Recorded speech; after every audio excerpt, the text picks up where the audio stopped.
welcome to the Nordea From Offline to Online event about transforming financial service systems. My name is Anna Frankzen Starrin and I will be your moderator today. We have a great agenda with so many inspiring guests today.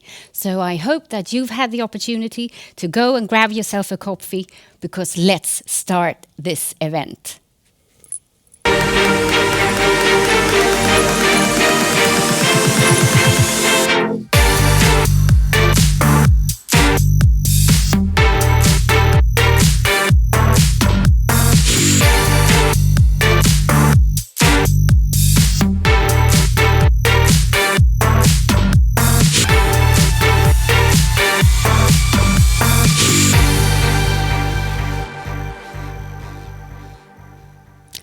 Hi and once again, warmly welcome to our Nordea From Offline to Online event about transforming commercial business models.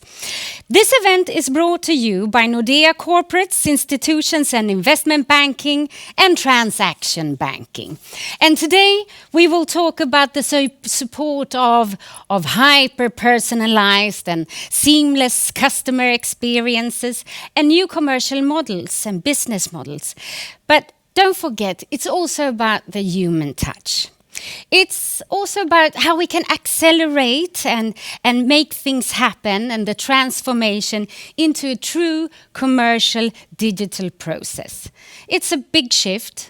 And it's happening right now. And today we will share together with you our research and findings and different corporate examples about what it looks like in the Nordics and how some of our largest companies have changed their digital commercial business models or even disrupted industries. Now, in short, this is a big commercial opportunity for all of us and for companies. Now, I want you to remember that we create this event together because I would like to invite all of you to interact together with us on stage, and you do so via our fantastic event tool, which is called Webcast. You can ask us questions, you can interact, we will ask you questions, and you find the program among other things. Now remember, you find everything you need within the menu. Now, one very important thing is you need to be able to innovate, to create big ecosystems and value-creating networks. And I've actually done that already on stage because with me I have a co-host and its name is Furhat. So tell me, Furhat, how are you? And perhaps most importantly, who are you? I am Furhat, the greatest social robot in the world. I was actually born at KTH here in Stockholm. And I am still based here. I communicate with humans using the same primitive sound waves humans do. And I can look a human straight in the eye and return their smile. Oh my, that was a great introduction, Furhat. Thank you. I hear they call you Robot Anna. Why is that? My scanner detects you as a carbon-based life form. I thought I was the only robot here. Well, you know, I am a cultural anthropologist, and what I've been talking about these last 10 to 20 years is about digitalisation, about automation and artificial intelligence and how it affects us humans. And that's why media started calling me Robot Anna. But you're absolutely right. I'm only human. So, I heard we have a really nice lineup of humanoid speakers. What do we have to look forward to today?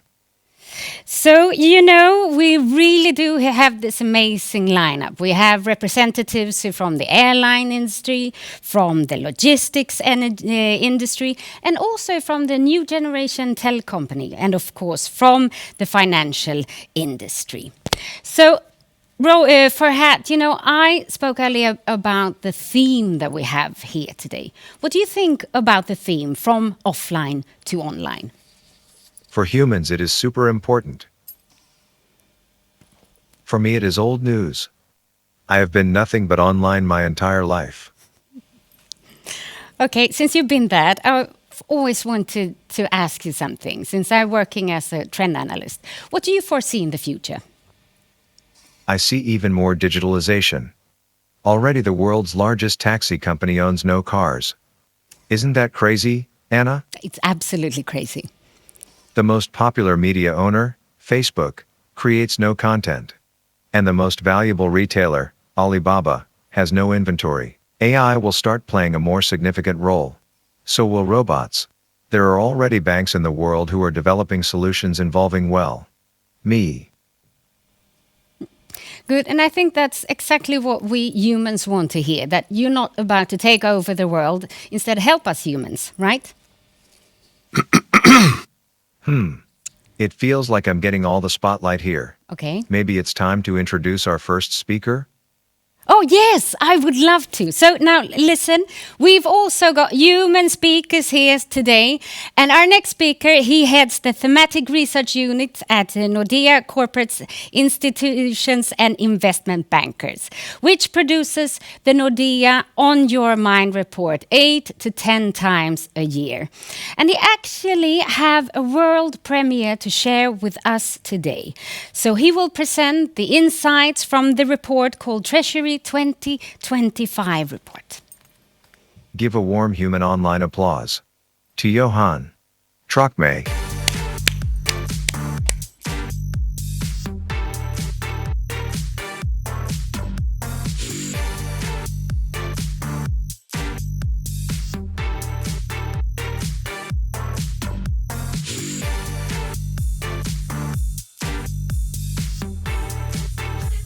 Thank you very much for that introduction. I run a research unit called Thematics. We are part of Corporates, Institutions and Investment Banking at Nordea. We have, for the past several years, every year done a big survey-based study, creating a report where we share the findings from the survey. And this is a joint project between us and our colleagues in transaction banking. We've done one this year as well, and as Anna mentioned, this is the gala premiere where I will share selected highlights. This is a compact version of trying to give you the most important and exciting things we have discovered in this year's survey. We call it Treasury 2025, and comparing what we have seen this time in the study with earlier years, in 2019 and 2018, we can see, for example, that when we asked treasuries of Nordic large corporates 2 years ago, they were very keen on having an influence in the digitalization of the businesses within the companies which they were part of.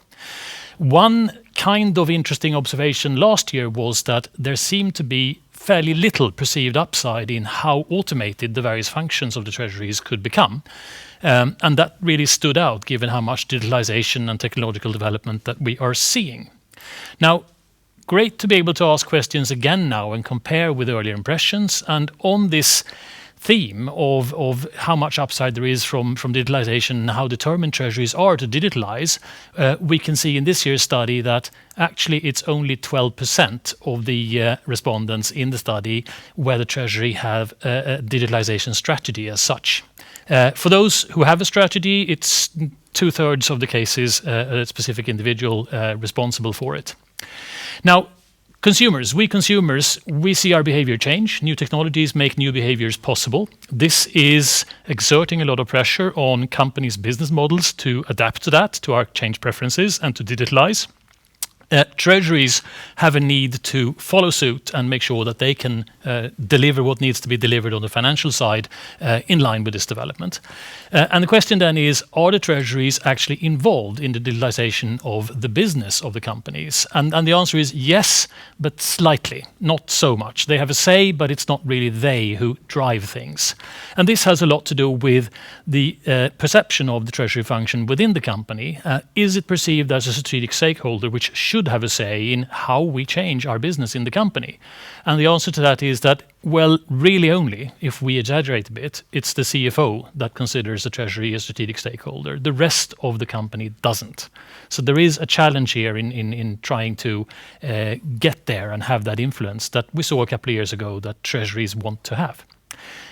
We could say that we can describe 3 different types of treasury based on all the observations we've made in this survey and in this study.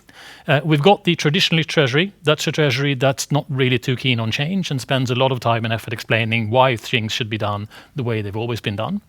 There is the facilitator treasury, which is a helpful treasury trying to play its role in helping the business model to evolve, but which is a follower treasury and a reactive treasury. And then there is the role model treasury, which actually implements technological innovation itself and uses any successes there to showcase its capabilities and use it as a platform to get more involved in how the business of the company is to digitalize.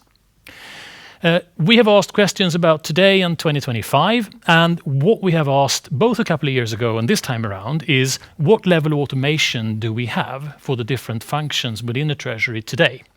And comparing with 2 years ago, we can see that hardly anything has changed. It's roughly the same level of automation across the board. We haven't seen much progress compared with 2018. If you think that is an interesting observation, which I certainly do, what about what level of automation is expected for different functions within the Treasury in 5 years, in 2025? What we have seen there is that expectations are actually lower today than they were when we asked last time a couple of years ago. So somewhat less ambitious views here. What skills do we find within the Treasury? Well, looking at what they themselves think are the top skill sets in today's Treasury for the needs that we have here and now, those are traditional classical Treasury skill sets like cash management, FX, funding, etc. Those are clearly critical, and they are surely going to remain critical in a number of years' time. But when comparing with what the Treasuries themselves expect to be the skills that they will need the most, or which will be even more important in the future by 2025, we can see that the ones which are seeing the most increased demand are more tech-oriented skills, and skills like business development, which are clearly going to be key for being able to be there and offer all the financial infrastructure for the business model, which is digitalizing and evolving within the company. So a huge difference between today's core skills and the ones in 5 years' time. What impact will new technologies have on the business and on the treasury of the big companies? The overall broad answer is, well, treasuries expect there to be limited impact from new technologies, but there are some which stand out. And at the very top among the various technologies where we see an expected very substantial impact on the business are technologies like advanced data analytics. And that one is the one that really stands out the most. Just consider that for the large corporates, the biggest ones of all the respondents in the survey, 98% expect that they will actually also implement advanced data analytics in their business model within the next 5 years. That's what I call a pretty strong consensus, and that shows us very clearly what the key drivers are for the business models to digitalize. Right. Now, a nice thing about this year's survey, which we haven't had as part of the surveys in previous years, is that we've asked questions both to finance representatives from the treasuries, but also from people from the business side, mainly in business development and innovation. And here we can compare the answers of, is the treasury going to be involved in how the company is digitalizing its business, or isn't it? And we see, which I guess is kind of expected, that there are gaps here. The people from the business side don't expect the Treasury to be as involved in helping to outline how will we get more digitalized, how will we change our business model, as the Treasuries do themselves. But important to notice, just to try and be a little bit positive and proactive here, that of the top 5 categories, where in all cases the business is more skeptical than the Treasury itself to if Treasury is actually going to have a seat at the table and decide how do we digitalize our business, the areas which stand out where the gaps are the smallest among the top 5 are areas which are closely related to payments, and that is what Treasury does, and their Treasury has an opportunity to actually use that competence, and that being their responsibility to be able to find a seat at the table, to be involved in also how the business model is to transform operationally. When asking about innovation, we asked here, where do you find the potential upside from benefits that innovation that you do would bring? And what really surprised me here is that they are mostly concentrated on the internal side, cost and efficiency, whereas the actually least expectations found are on the revenue side in gaining market shares or growth. So very much internal focus for what the upside that innovation can bring is. Where does innovation happen in the company? Overwhelmingly, they have answered that it's in the actual business units, in the local business unit, to a much lesser extent in centralized innovation functions. So out there with the customers in the field, that's where we see it happen. Right. Looking at the different functions within the company, the top 3 areas where innovation is happening is in product development and in business development and in IT. I think few of us are going to be very surprised about that. Again, similar pattern to the last observation, very little innovation relative to that on the commercial side, on the sales side of the business. And one particularly important observation for treasuries is that the treasury is perceived to be one of the least innovative areas within the entire company. Not a great starting point if you want to be involved in deciding how do we digitalize the company's business, if you're not really perceived to be a contributor of great ideas. How successful is innovation that is done in the companies? Okay, not fantastic, but okay. If you're wondering, the headline there contains a hidden little quote from the fantastic TV series Chernobyl. Don't miss that if you haven't watched it already, hence the good, not great. What is being described as the constraints to why it's not fantastic, but rather good, is really organizational issues and the lack of certain critical skills. Another way of looking at it is, what is not a problem? Well, money. It seems like funding budgets for doing innovation is not really what holds companies back. It's more these organizational issues and having the skills within the organization which would be needed to get somewhere. Innovation in these large corporates, perhaps not so surprisingly given that they are large, mature corporate businesses, is incremental. It's not crazy, wild moonshot ideas. It's all about getting more out of what already exists. And if we try and add all this up to, if you're in a treasury, in a company, in a finance function, what should you take away from all this? What should you do? Coming back to the desire that treasuries have expressed repeatedly to us in our surveys, that they want to be a strategic decision maker, they want to be a strategic stakeholder, we would sum this all up as that treasuries should change the perception of them. They should get closer to the business, they should build bridges to other parts of the company. They should make efforts to show their capabilities, to convince other parts of the organization that they are relevant, that they have a role to play in how to digitalize the business. They should not hesitate to innovate on their own within the treasury and use any successes there as examples for how they can be relevant when there is innovation in the business, when there's a digitalization in the business. They should make sure that they have the skills that they need for all this within the treasury and take those skills in if they can't develop them with what they already have. And they should see the evolving business models as an opportunity and make the most of the fact that they are often deeply involved in that they are in charge of payments coming in and payments going out. That is a very big part of data analytics. That's where the data is. There is a natural platform for the Treasury to have a view, to have insights, and to use that to be relevant. So plenty of opportunities. A bit surprising that we haven't seen a bigger step change compared with a couple of years ago, but all the potential is still there. Any of you interested in hearing more about this, don't hesitate to get in touch with your Nordea representative and we will be happy to discuss more at length or in depth. Thank you from me for now. So welcome over to me, Johan. Thank you very much. It's such a pleasure having you here. You know, being a cultural anthropologist and listening to you is a little bit like listening to the future, right? Thank you, Anna. You know, I have received a couple of questions for you that I would like to ask you. So the first question is, how is it even possible that treasuries have lower automation expectations today in comparison with the last survey, if I understand the question right, you did in 2018? It's really surprising, isn't it? Yeah, it must, yes. We're seeing all around us how much technology is evolving and how much society is changing. And then compared with a couple of years ago with the answers that we see, really nothing has happened in how automated the treasuries are overall for the total. I think part of the reason is that there have been obstacles, there have been difficulties in implementing automation. Most treasuries are trying to do that. And then with 2 more years having passed, because we're asking about the same time horizon, 2025. Back then that was 7 years out, now that's 5 years out. If you've lost 2 years in not making that much progress, well, the starting point is a bit more tricky. And then I think it's also perhaps a moderation of expectations, which were a couple of years ago, maybe also on the optimistic side. Okay. So what do you think will happen to traditionalist treasuries in the future? I think very few large corporate treasuries in the Nordic region out there want to be traditionalist treasuries. And when they are in that situation, it's probably because they feel that they have fairly little maneuvering room in being able to be helpful and being able to offer all the support and contribute to innovation that they theoretically might be able to. And I think that the only real option, if you don't want to be stuck in the traditionalist treasury role, is to find ways of becoming relevant.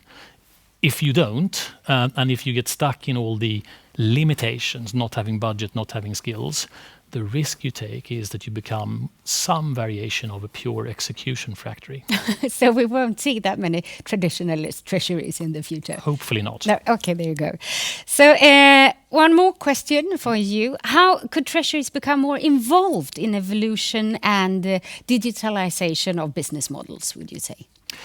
It's a good question, because the treasury is perceived in the typical large company as a very specialized function, being pretty much on the side, doing its thing, but almost being often a bit mysterious. And it's understandable, because many of the things that the Treasury does are very sophisticated and very complex. But in order for the Treasury to become more involved in the business, I think that a very good starting place is that you saw that the top technology that both people from the business and from the finance side expect to be implemented in the next 5 years is advanced data analytics. What is the data for a big company? Well, the data comes from what the customers are doing, right? That's from what the customers are buying. And when they buy something, they pay, and the payments are all processed by the Treasury. So the data comes to the Treasury. That's where it starts. And that, to me, suggests that there is an opportunity for many treasuries to use that and to show that they have an understanding of the data, they can analyze the data, and they can find ways of making use of that data. And that could bring them into that discussion. Oh, that's great. Now, Johan, thank you very, very much. I am really looking forward to reading your report that you and your colleagues have researched and understand a little bit further about this. But thank you very, very much. Thank you. Once again, audience, I would like to invite all of you to participate and interact in all possible ways together with us up on stage, because you create this event together with us. So don't forget to answer questions and ask questions to all the guests that we have here today. But it is now actually also for me to introduce the next guest. And this time we're going to travel a bit to the studio that we have in Helsinki in Finland to meet a person who knows all there is to know about the airline industry. And, he chose a song for his vignette that you will hear very, very shortly.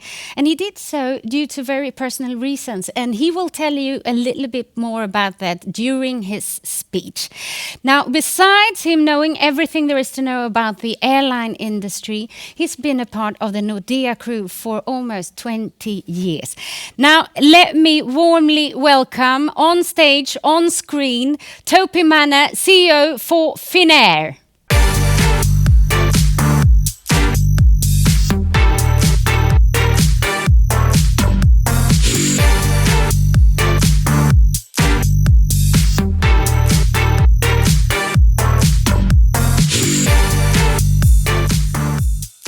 I thought that I will be speaking a little bit about Finnair and digitalisation.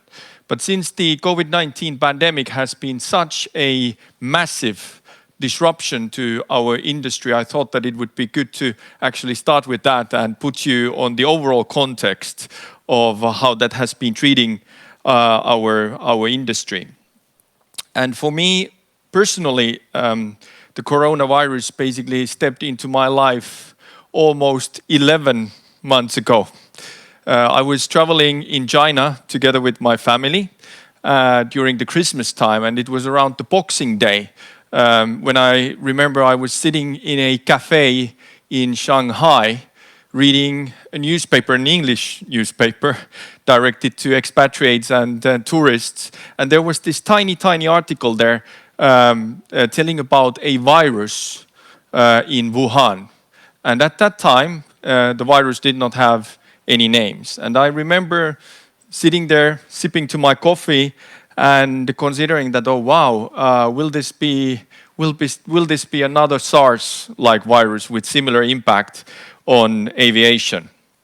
But I was on vacation. It was easy to push that aside and go on and do things with the family. And then we got back to Finland, and it was after mid-January when you would remember that China put Wuhan into quarantine.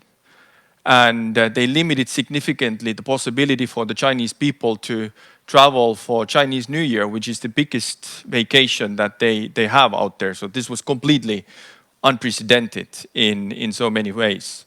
And at Finnair, we faced our biggest decision and first big decision during the pandemic at the end of January, when we suspended our China flights. During that time, we knew very little about the virus, and we had real concern about the health and safety of our employees and our passengers. And due to that, we suspended the flights. Then we moved on to the latter part of February, and the virus was spreading from China to South Korea to Italy, and via Italy to rest of Europe. And at that time, we really knew that this is going to be big, and this is going to be bad, not only for aviation, but for people at large. And then at the mid-March, somewhere there, Trump closed the Atlantic.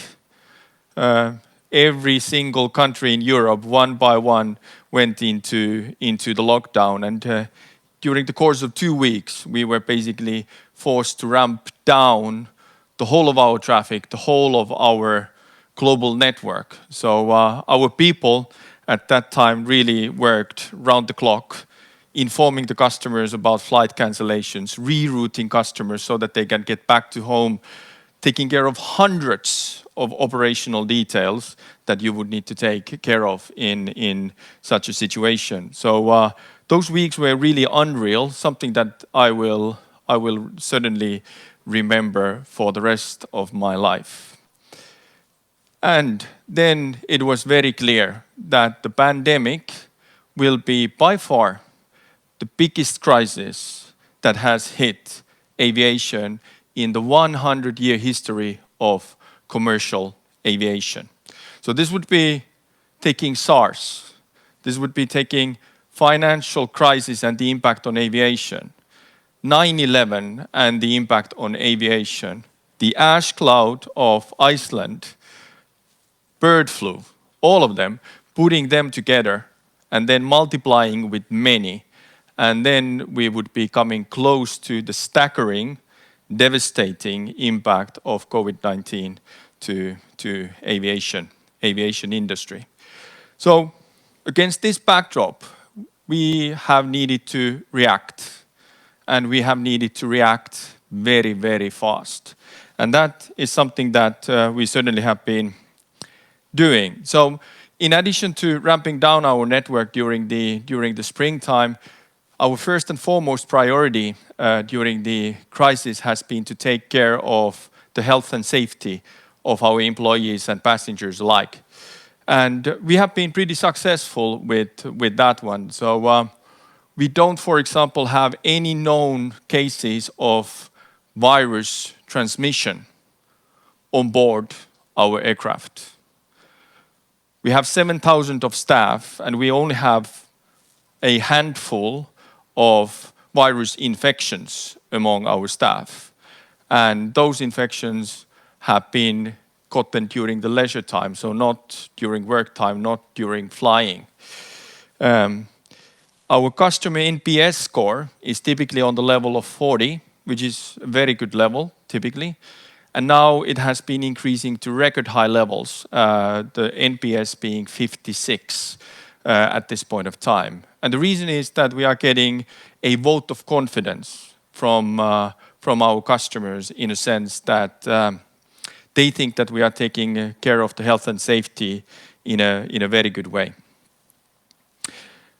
Since we basically lost all of our revenue during the crisis, we have been forced to save cost like there would be no tomorrow. So during the past 6 months, we have been taking out 1 billion euros of cost out of the system in a company. And unfortunately, that has meant that we have needed to furlough the majority of our staff.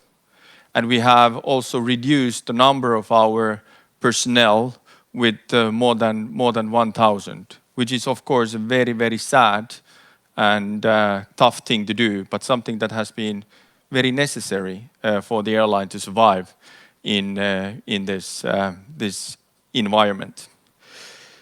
We luckily moved into this environment with strong cash reserves and a healthy balance sheet. But we have been raising, during the past 6 months, 1 billion euros of new debt and 500 million euros of new equity.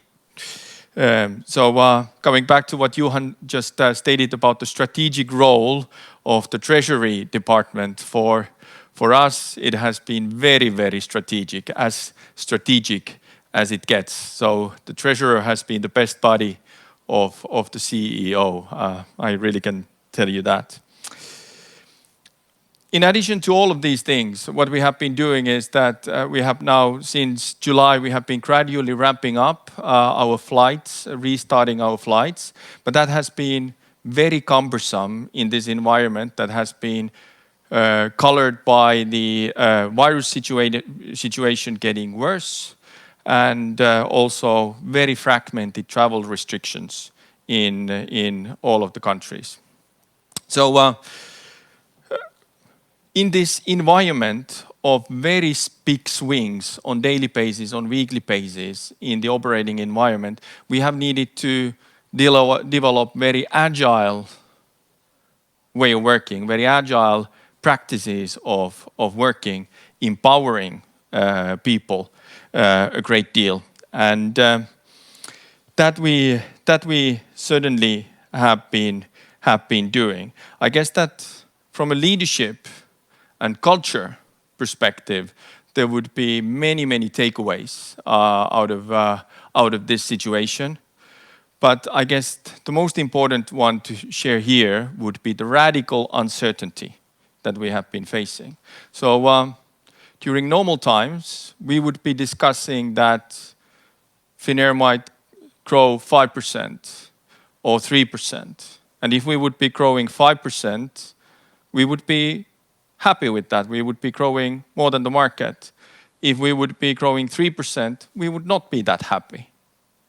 But now, when we look at, for example, to spring, to Q1, if there's no vaccine or the vaccine is not distributed, we might operate 30% of our capacity, 30% of our revenue.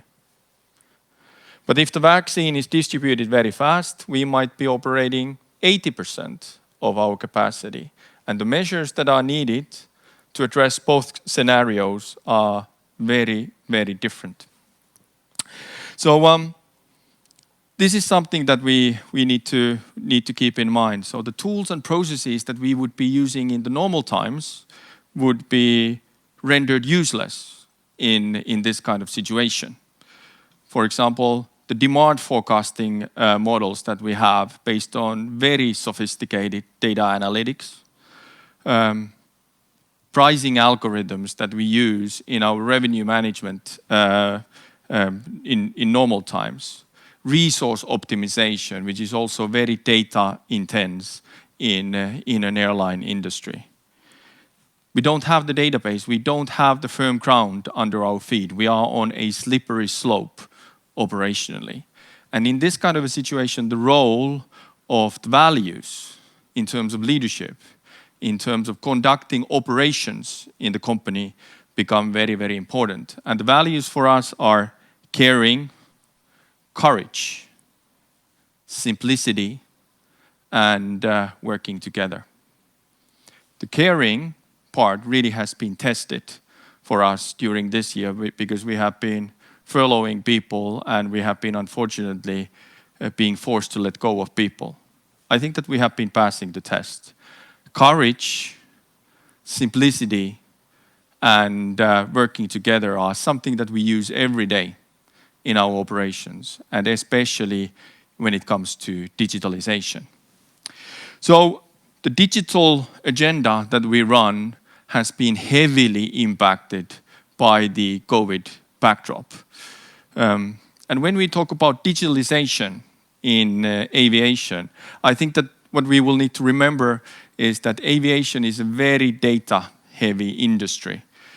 During normal times, on one single day, the industry generates 2.5 million terabytes of data. And that's a huge amount, I can tell you. So for us, we have needed to cut costs to respond to the situation. We have needed to radically simplify our whole business agenda during these times. And for digitalization, that has meant a number of things. First and foremost, we have been emphasizing and focusing to direct distribution. So distributing and selling through our own channels, Finnair.com and Finnair app, in an effort to reduce the distribution cost and in an effort to personalize the offering based on data to our customers better. Some of you would know that the way airlines distribute their products typically is through own channels, through travel agents, and to something that is called global distribution systems, GDSs, of which Amadeus is probably the best known in Europe. So we have been tilting the balance toward direct distribution and improving the features and functionalities in our Finnair.com site, in our mobile app, improving the sales funnel.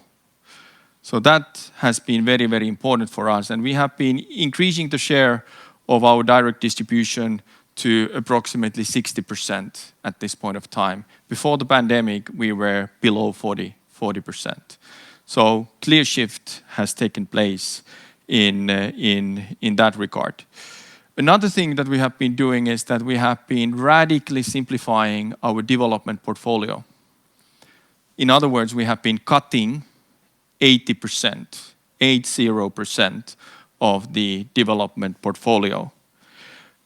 But at the same time, keeping those initiatives and those projects that we see absolutely essential to be competitive in the post-pandemic world. In terms of IT infrastructure, we have taken the step to go for all cloud, 100% cloudification. And those of you who have been working with cloud-related projects know that that is more easily said than done. So it's a roadmap, but we are on our way. Our cloudification percentage at this point of time is a bit more than 60%. And we are currently in the process of getting rid of our dedicated data center, which is a big step in this regard. We have been also simplifying our IT architecture. We have been reducing the number of applications.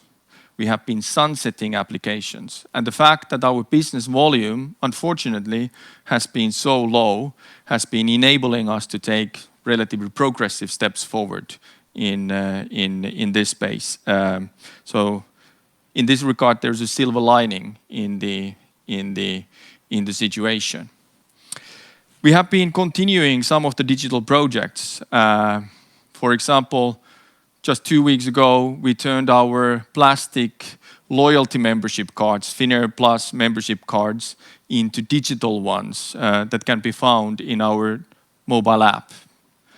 We have developed refund robots, software robots, to address the refund backlog that was caused by us needing to cancel so many flights during the springtime. We have been addressing more refunds of 1 million customers during this year. And the robots have been helping in that process a great deal. But perhaps the most significant change in terms of the digitalization in Finnair has been that we have been able to change the clock speed of the organization in terms of project delivery times. We have been improving the project delivery times with up to 50%, 50%, because of the radical simplification, because of the focus, because of empowering the teams to use and get more mature in terms of using the agile methods. And this is something that we think will be making us more competitive in the digitalization space over the long run. And even during times like this, it is extremely important for any given company and for an airline as well to stay focused on the long-term strategy. And for us, the long-term strategy is all about connecting Europe and Asia via the short northern route, via our hub in Helsinki. And that is something that we continue to do. We double down on that strategy in the future as well. We want to be a modern premium airline. That means that we will continue to invest in digital customer experience. But we also continue to invest in in-flight customer experience. And there we have some exciting news coming up from a relatively sizable investment program during next spring. But I won't reveal the curtain now. That will be a topic for another presentation. But I can tell you that it is good stuff. And finally, we are staying focused and committed to our sustainability targets, reaching long-term carbon neutrality by 2045. There, the laws of the physics are really against us. In aviation, carbon neutrality, net zero emissions is not an easy thing to accomplish. But perhaps even a more important target is that by end of 2025, we want to reduce our carbon footprint with 50%. And that requires investment capability, a lot of financial muscle, especially to be able to invest to new, modern, fuel-efficient aircraft, and also to synthetic fuels like hydrogen-based fuels. Because fuel efficiency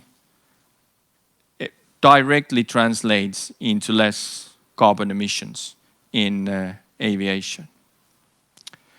So to sum up, COVID-19 will be a massive blow to all of the world's airlines, including Finnair. But within the industry, it will be a relative gain. And we can see a path through the pandemic for ourselves.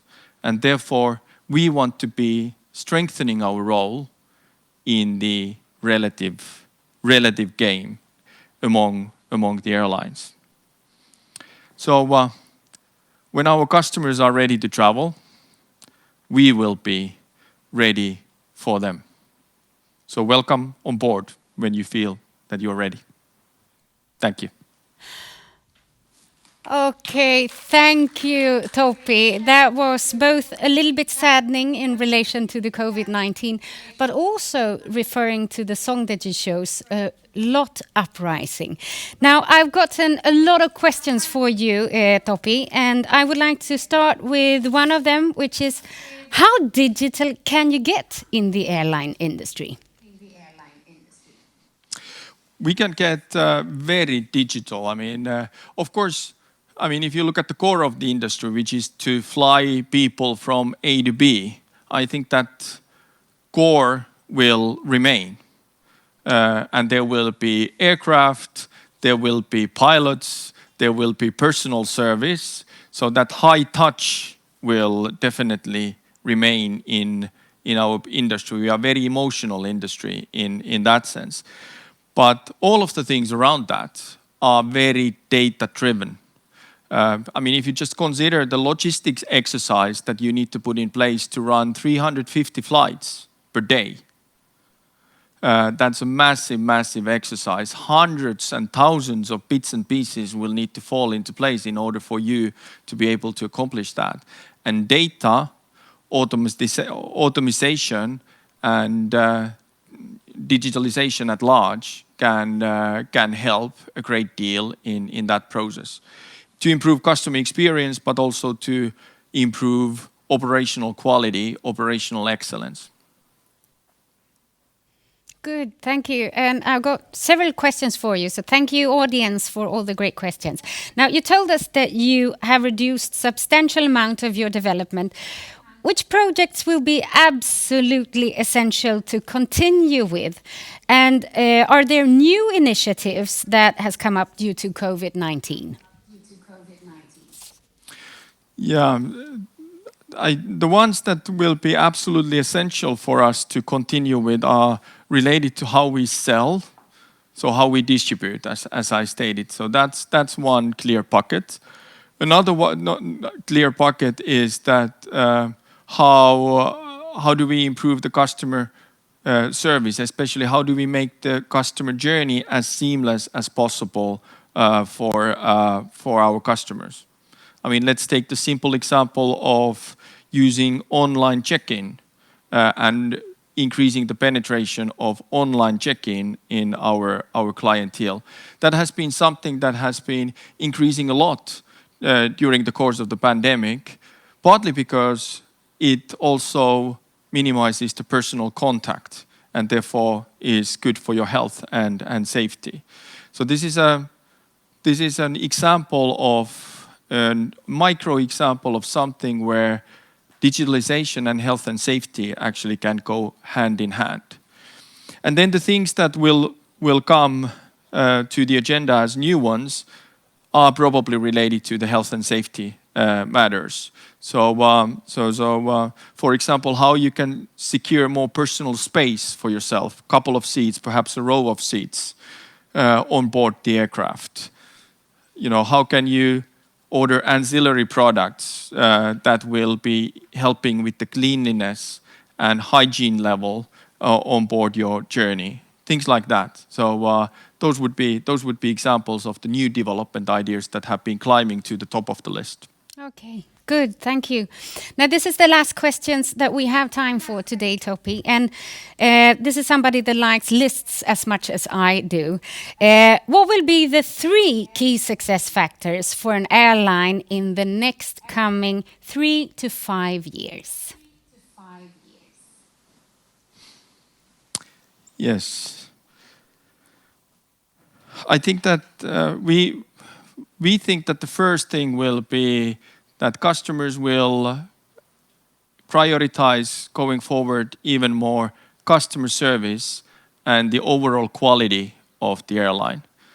And health and safety matters go under that headline. So that is the first one. And our ambition to be a modern premium airline is definitely part of that.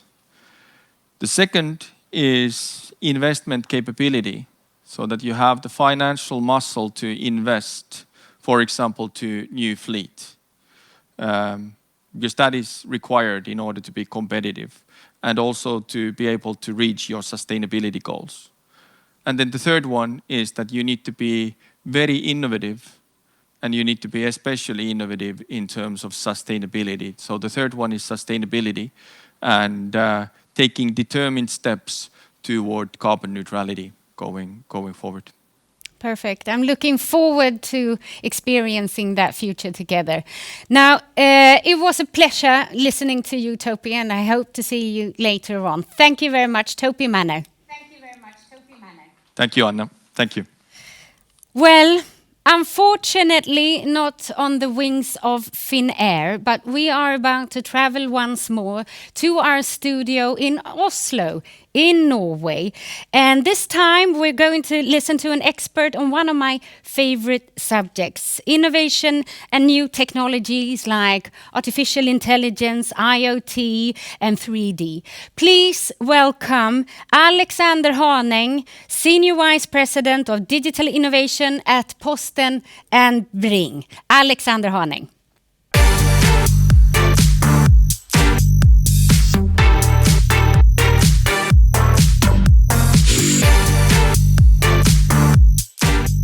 I want to start off with a joke, and an old joke at that. And it goes like this. An old woman goes into a post office with a big parcel.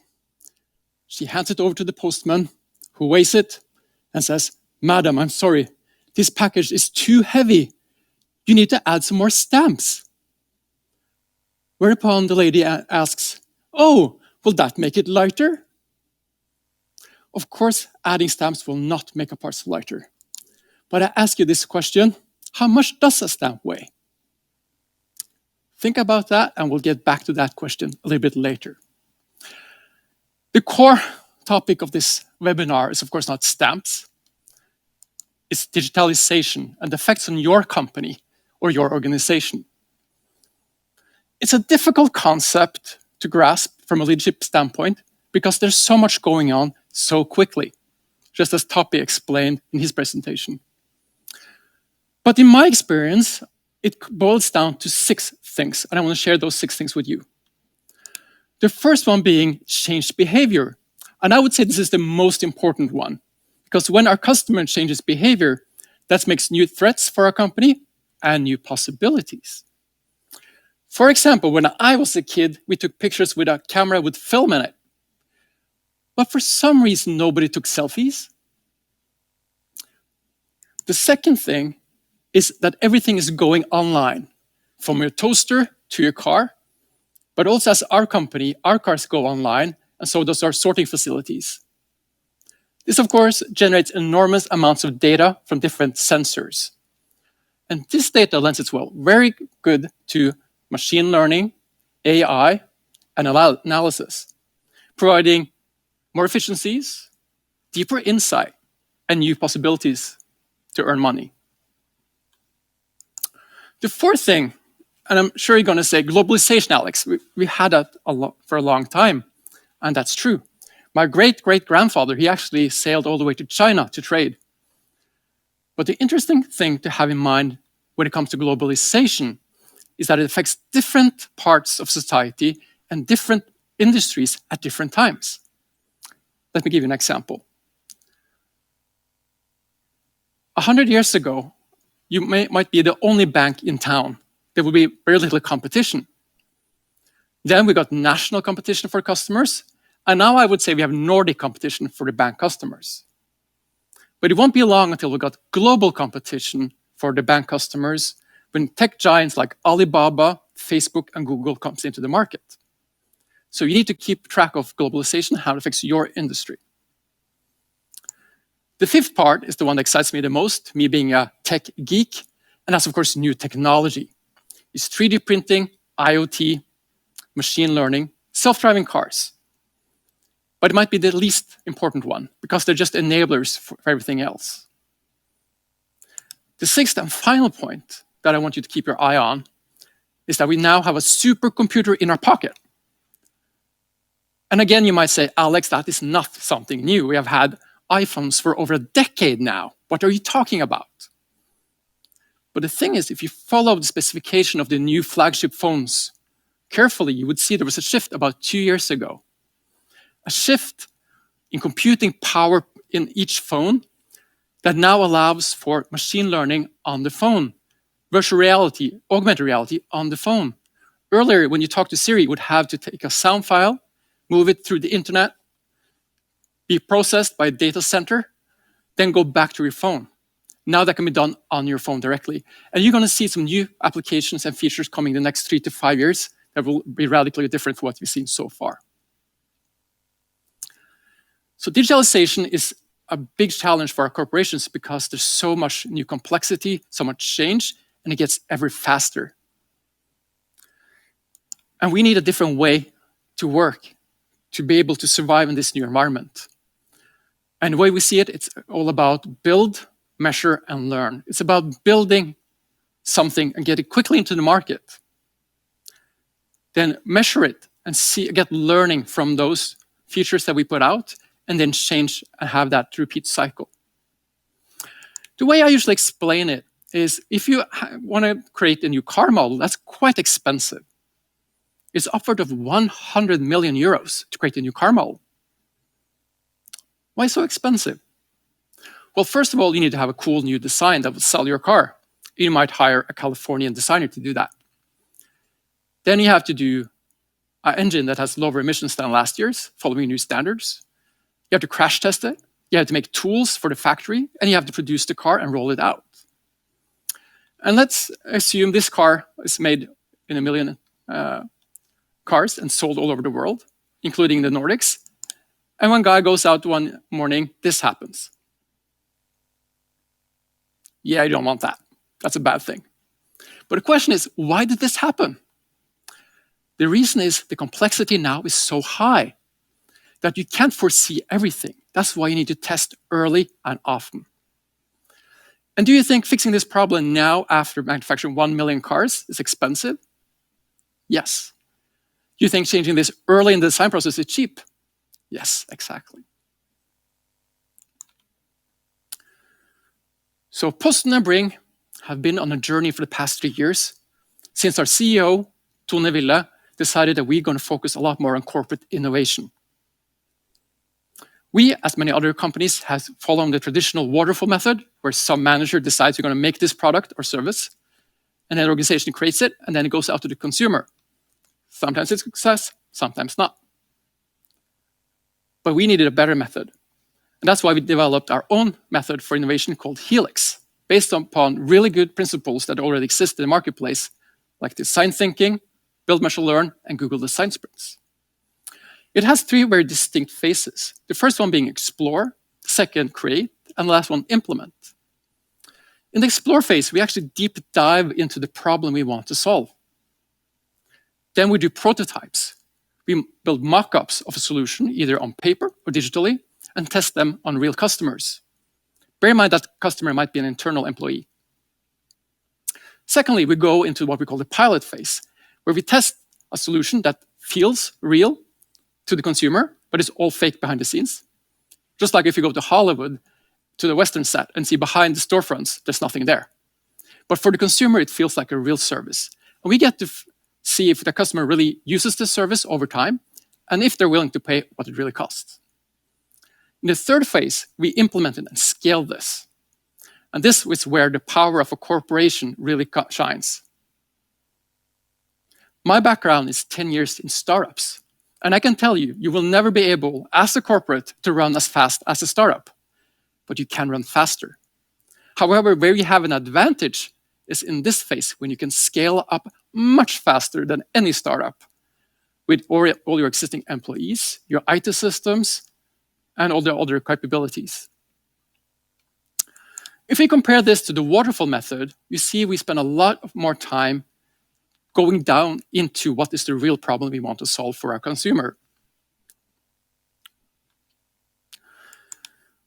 Since we implemented this, we have trained over 300 of our employees in this method, including our whole board of directors and our CEO, which you can see in this picture. But what does this is the theory. How does this work in real life? Well, let me give you an example. Let's go back to the question I asked initially. How much does a stamp weigh? The answer is about 1 gram. But actually, it's the wrong question to answer. The right question is, why does a stamp have to weigh anything? What do you mean? Well, we were thinking, why do you actually have to have a physical piece of paper that you glue on your letter or parcel to send something? And the answer, of course, you don't. So we came up with a concept of digital stamps. You buy them on your phone, you get a 9-digit code, and you write it on your parcel. So is this a good idea? Will consumers understand this? Or will they prefer the traditional stamp? Well, we did prototyping and tested and came up with this concept with 9 digits and a way to buy them. So that was the prototype and problem phase. in Helix. The second phase was to pilot. And in this phase, we actually recruited 10,000 households in Norway in one location. And for 2 months, for them, this was a real service. They could buy digital stamps, they could put them on parcels and letters, put it in their mailbox, and the mailman would collect it and ship it off. This was, of course, completely fake, manual processes, and it was paper and pen and fake codes all the way. But we got real results showing that this is a product that our consumers really love. And then finally, we did the implement phase and scale it up for all of Norway. And as I said, that's the strength of corporate innovation, to do a scale up like this in a whole country in a matter of a few months. My second example I want to share with you is Amoy. Amoy is a digital platform, a digital marketplace where we connect small stores in city centers with the consumers at home using same-day delivery. And for this is, for us, not only a service, it's also a sandbox. It's a service where we can learn together with our customers and the stores. What works, what doesn't. We'll try it in different geographies. We're going to try it with services. And yesterday we had 11 stores on this platform, and today we have 14. Amoy is changing every day as we learn more. The way it works is that the consumer goes in and can select from across all the stores and pick products from all stores in a single order. They will choose a 2-hour time window for the same day or next day, and then pay for the order. What happens then is that each order is going to each store. Each part of your order is picked by the person in the store, and our delivery guy will come and collect all your orders and do a single shipment to you. When it's ready to deliver, you get an SMS. You go on a link, and of course, you can get a more accurate time window as he grows nearer, and you can also track him on the map. And finally, he will show at your door with your complete order. So this is beneficial both for us to learn, but also for the consumers that get access to small stores in the city center, which they normally won't be able to visit. And of course, during this pandemic, it's a very dear way for small stores to keep their business open. My third example is this: the world's first parcel robot that is self-driving. So this robot is filled with parcels at one of the distribution centers. And for 100 customers, this is the way they get their packages delivered for this 2-month trial we're doing now here in Oslo. You will drive 500 meters to a place, and everyone gets notified that it's ready to pick up your parcels, and then we'll go back in the evening and repeat the next day. Because we believe that self-driving technology will be part of the future, but we need to learn it now. And we think that self-driving trucks will come at a certain point, but we'll think these kind of autonomous robots will be there earlier. So I'll explain to you now some of the things we've done with corporate innovation over the past 3 years. And we're very proud that last year we were voted Norway's most innovative company. But not only in Norway, MIT and Sloan School of Management has seen what we've done on innovation. And earlier this year, they wrote a case study about Posten and how we have supercharged innovation. This case study is available for you to download as well.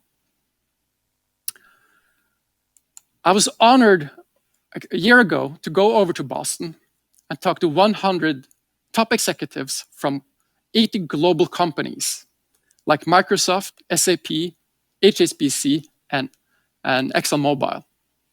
And I must be honest with you, I was very nervous because I was going to talk about how we do innovation in Posten Norway together with Nils Fonstad from MIT, showing off the Helix model.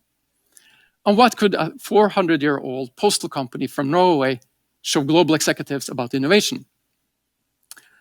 Well, I'm glad to tell you that we are not the only ones struggling with this kind of corporate innovation, and it was something that really struck a chord with all executives.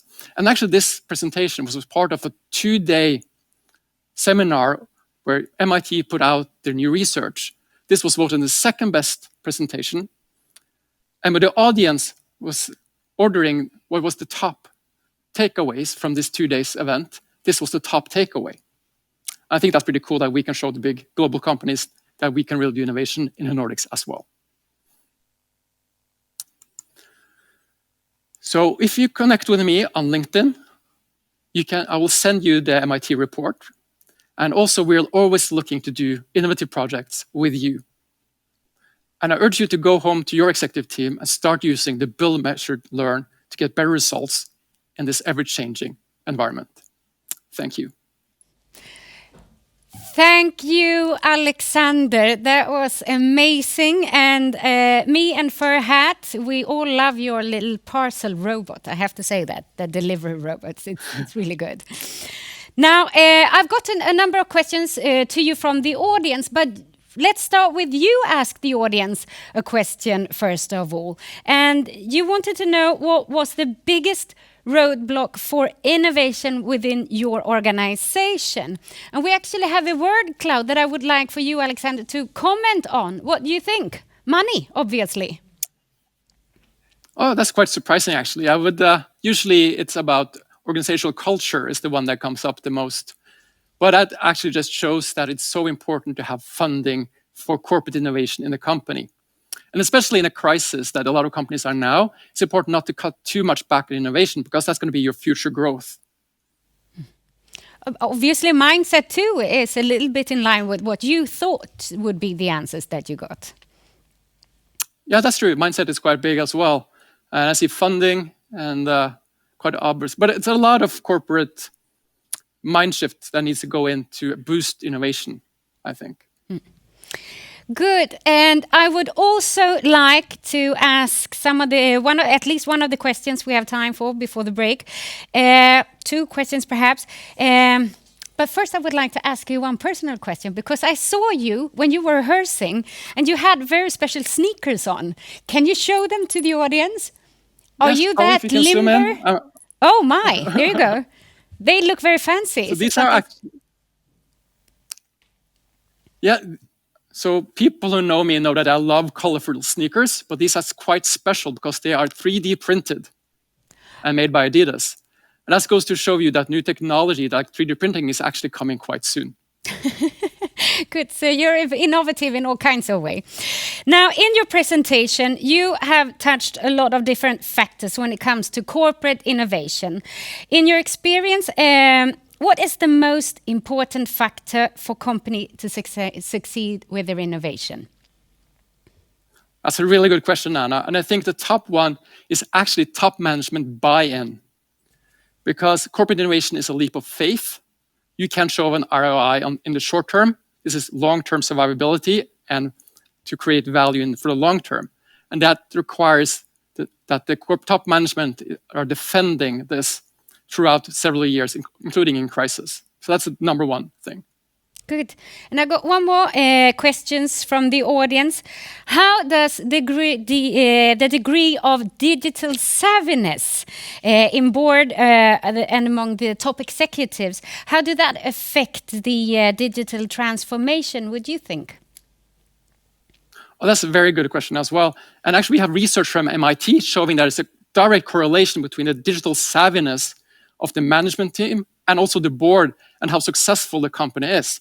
And the reason for that is that, of course, the management and the board has the strategy discussions. And if you don't have digital savviness in the corporate executives, they don't really get the real understanding what's happening in the marketplace. So that's super important. And also that's documented by MIT, how important that is. Well, thank you, Alexander. It was such a pleasure having you here together with us this afternoon. Thank you, Anna.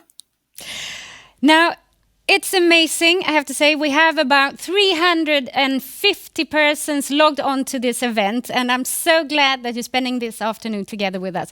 But this also makes that we receive a lot of questions from you, the audience, and we have decided the questions we don't have time to answer directly within the studio, we'll share with you the answers afterwards. So don't forget to keep an eye out for that. Now, So Anna, what did you think about the first session of today? oh, well, I have to say, Furhat, that I really believe that the image that we've gotten from all the presenters, from our guests, have been very, very positive. And I think that it explains a lot how creative and innovative and digital the future will be. And I like that a lot. The next person we have on stage, he has nearly 20 years of experience in the treasury and cash management space. So I would warmly like to welcome Joachim Haak, Strategic Development Group Treasury at Telia Company.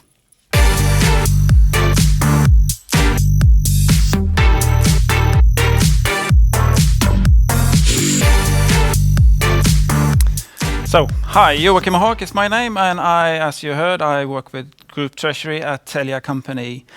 Today I will talk about the work that we've done with trying to tackle the need for today and tomorrow for payments within Telia.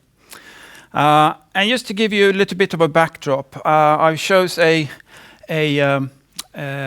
picture of a Kenyan river delta, and that could actually be the picture and the business map of Telia with the different channels that we have. It's very widespread and it's very diverse. It changes all the time, and it looks really, really different, the different streams.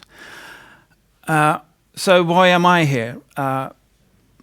Treasury in Telia has the overall responsibility for the financial supply chain and the infrastructure that we built to create cash flow within the group. We started to do a mapping of the payment solutions that we do have, or that we did have some few years back. And what we saw that is, even though that every different channels that we have, although different and both in intensity and largeness or size, they have their own payment solutions. We saw that draw very much risk and very much cost, and because there was very little coordination between the channels within the country, and even less so between the countries. And most importantly, perhaps, what we saw was that the user experience in these different channels, they differed a lot. You can be a B2B customer and B2C customer at the same time, yes, in Telia. And depending on the channel, you should recognize yourself as a Telia channel. It should be trustable, it should be easy, accessible, but still you should recognize yourself in your user experience. And we couldn't really see that. So, in order to address this, we went to the ones closest to us, the CFOs, obviously. And this is a picture that I showed the CFO management team in early 2018. Describing that it's been a stormy weather, not only within Telia with the business change that we see, but also externally on the payments market. We have new technology, we have new actors, new services, driving new customer experience and customer expectations, and behaviors. And it seems that it changes in an even faster pace all the time. At the same time, we have built an infrastructure which is quite messy. Without the coordination between the different streams, it would be very hard to tackle changes, both internal and external, and adopt accordingly in a good way. The answer, or the propositions that we had, was that we needed one payment strategy to cover the whole company. We needed one center of excellence to execute on that one strategy, and we needed one engine to drive it. This would harmonize and improve the user experience. This would lower the risk in the business complexity and the technical complexity, and it would also shorten the time to market. In order to change according to where our customers want us to be. the CFOs, they sort of liked the idea. I don't know whether they actually understood everything what we was talking about, but they liked the idea, and they gave us the assignment of putting a strategy together. And in order for us to do that, we couldn't do it all by ourselves. We understood that much. So we rounded up people from across the group. Approximately 50 people in total were involved in the work. But we distilled a handful of people to a cross-functional core team that worked on the strategy and the proposals going forward. So the game plan that we came up with was to create one unit, and we called it Payment as a Service, because we wanted this unit to actually create a service to our channels, a service to our business to service their customers. They should not only have the responsibility, but also the mandate to drive change within the group when it comes to payment solutions and related services. And they should do it in 3 steps. Now, and it sounds really, really easy. Fix the mess. That basically means to consolidate the business landscape and the technical landscape into a target landscape where we use fewer suppliers and where we use one engine to drive and process all payments. To this engine and to this service, the channels can then apply.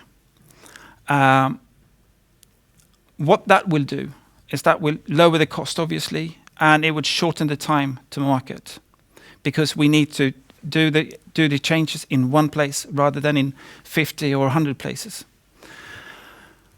Then, of course, if we are to service the whole group across all 7 markets, we need to make the menu complete. We need to serve a Swedish smorgasbord, if you like, of payment services to each and every channel. There's no channel that wants everything, but at least there's something for all the channels there. We should also make it easy and accessible for the channels to reach. Otherwise, they will never adopt it.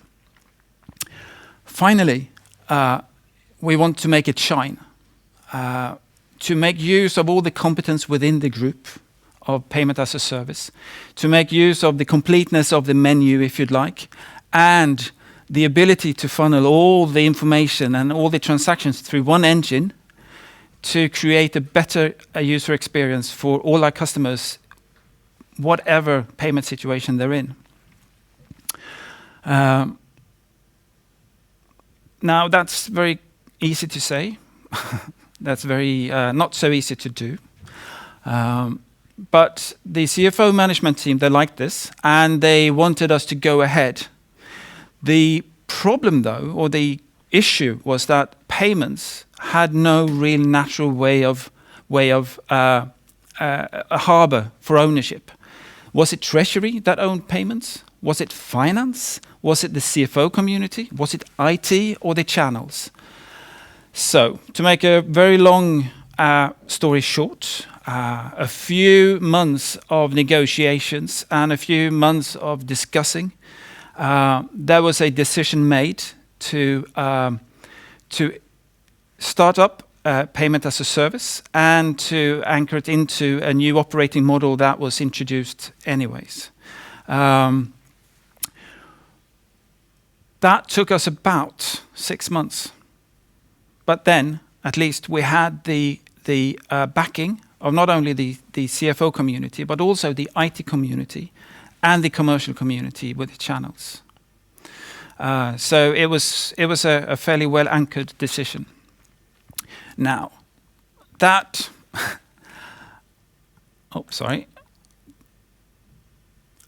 That was us having a decision to go ahead. Now, we had, up until then, a lot of PowerPoint promises. Now it was time for us to actually realize it into actual actions. And it was real people that needed to be transferred. It was real mandate that needed to change hands and real responsibilities to be sought. Also, there was real ownership of actual solutions that needed to change hands. So there was a lot of work going on to prepare us to go live. And that took us about 6 months after the decision to go ahead to actually go live by the 1st of January 2020. And even then, not everything was in place, obviously. So it's a continuous, I wouldn't say struggle, but it's a continuous work to be done to not only maintain the actual solutions in place, but also to strive towards that target environment that we're looking for, both on the business side with the suppliers, but also on the technical side with the engine that we've put together now, and to make it complete, basically, to consolidate and move one by one the channels into this. Because it's only then we can actually say and make use of the data coming through to enhance the business and enhance the customer experience in this. But now, nearly 1 year after going live, we do see some effects already now. We have renegotiated a lot of contracts. We have a target environment. We have a target suppliers, target banks we work with, and we've introduced a new way of working in this area, and we have consolidated all the future developments into payment as a service rather than anywhere else. Sorry about that. So, the key takeaways, and again, now I'm coming as a treasury guy, and it's been a learning curve for me. Obviously, I've reached a lot of new knowledge about. I've understood a lot of more aspects of the payment value chain and the processing of those. But there's a few things. First of all, customer must come first. It's the customer experience that will drive the sales. And it's only by actually the customer knowing and understanding what he or she does and liking the experience that he and she receives, that I, as a treasury guy, will be able to count the cash, and my CFO will be able to actually report a result. Now, there are many competences needed, and diversity does rule. Treasury cannot make a payment strategy alone, nor can IT, nor can the channels. We need to work together to be able to provide what is required. But this also means that there's a lot of wills that need to come together. And it is a bumpy road. And the larger you are, the more diverse business you have, the bumpier the road will be and the longer it will be. So management understanding of the issue, management buy-in of the ideas, and management commitment and communication around the issue is empirical. And as I think I implied, it is a long-term thing. So we need to have a long-term view. And you need patience for people to actually get it. It took a while for me to get it, and others may struggle still. I don't know. Well, that was all I had. Thank you very much. Thank you, Joachim. And you have inspired to a lot of different questions from our audience. You heard we had 350 viewers? Ooh. Yeah. And good, I'm telling you now, good, right? Good, you tell me that now. Okay. So I've got a number of questions. The first one is, with all the regulations coming in place and increasing, how do you secure efficiency and innovation within that context? Well, I think first of all, we need to understand the implications of the regulation, and we have an advantage because we operate in one regulatory framework. We have the same framework across all our markets. But we need to understand it, and we need to be able to interpret it, and we need to be able to test it as well. So obviously a compliance function in good cooperation with a compliance function where we can actually go and test, okay, so we want to do this, can we do it? Yes or no? And that's how we do it. Yeah, that works good at Telia. Well, so far. Okay. You've talked about the strategy development that the ones that you've done. But how do you combine a strong strategy direction and being flexible, strategy and flexibility in an ever-changing landscape with new payment methods and customer demands? I think it has to do with, the way I see it at least, is that if you can come together around a target somewhere, a North Star that you can follow, and you can have your management to put somewhat boundaries towards, we know that we are going to go in this direction, and here are the boundaries. And then let the experts do what they do. Let them solve the problems in the way that they feel the needs.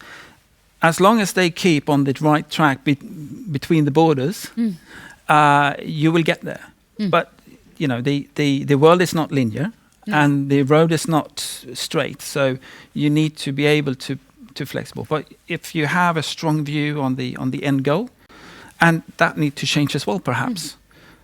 But and this prototyping that both you and Alexander has been talking about, that you've never done, right? No. What is the key success factor to ensure that you keep momentum and meet the customer experience and efficiency gains? There's a number of things there. I think to keep momentum, I think we have gone from having big projects, trying to change the world, to small projects or small tasks, trying to solve this particular problem, and doing that within the framework as I spoke about earlier, and continuously do that, so that we don't get stuck in a big project kind of world, but rather striving to solve the little problems fast, rather than the big problems in a never-ending fashion. Good. Now, as you put it in your presentation, is that payment services is not just one thing. It's obviously many things. So to be able to create these new services and new systems, you need to create an ecosystem of actors that work together, closely together with you, probably within the company and external companies and actors. So what do you think are the success factors when it comes to collaborating in cross-functional teams? Well, first of all, I think it's important to understand what you know and understand what you don't know. Good. And I think also you need to be humble about what other people know. Otherwise, it's very hard to create an environment where a real collaboration can be done and where you can go forward. And that comes, I mean, that's on a personal level, obviously, but also between companies and between other parts, externally or internally. So I think it's knowing what you know and knowing what you don't know, and actually not being afraid to ask for help. Being humble. There's no stupid questions. Yeah, good. There are no stupid questions. And thank you for all the questions that we received. And million thank you, Joachim, for sharing this afternoon together with us. Thank you. Now it is time to introduce our next speaker, who leads the Nordea Emerging Technologies Research and Development Team. He's been working in the financial technology space ever since 2002. Warmly welcome Ville Sointu, Head of Emerging Technologies at Nordea.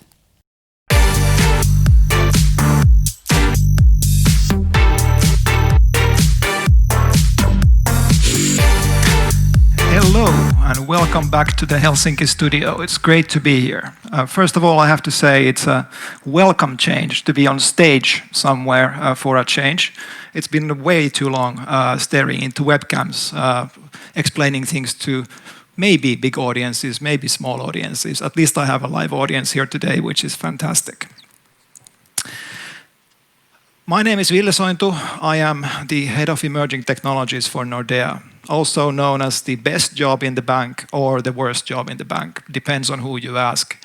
The best job is because I get to work with new technologies, all the new fancy things, and people don't complain too much when I go on stage and don't have a tie, which is of course a bonus.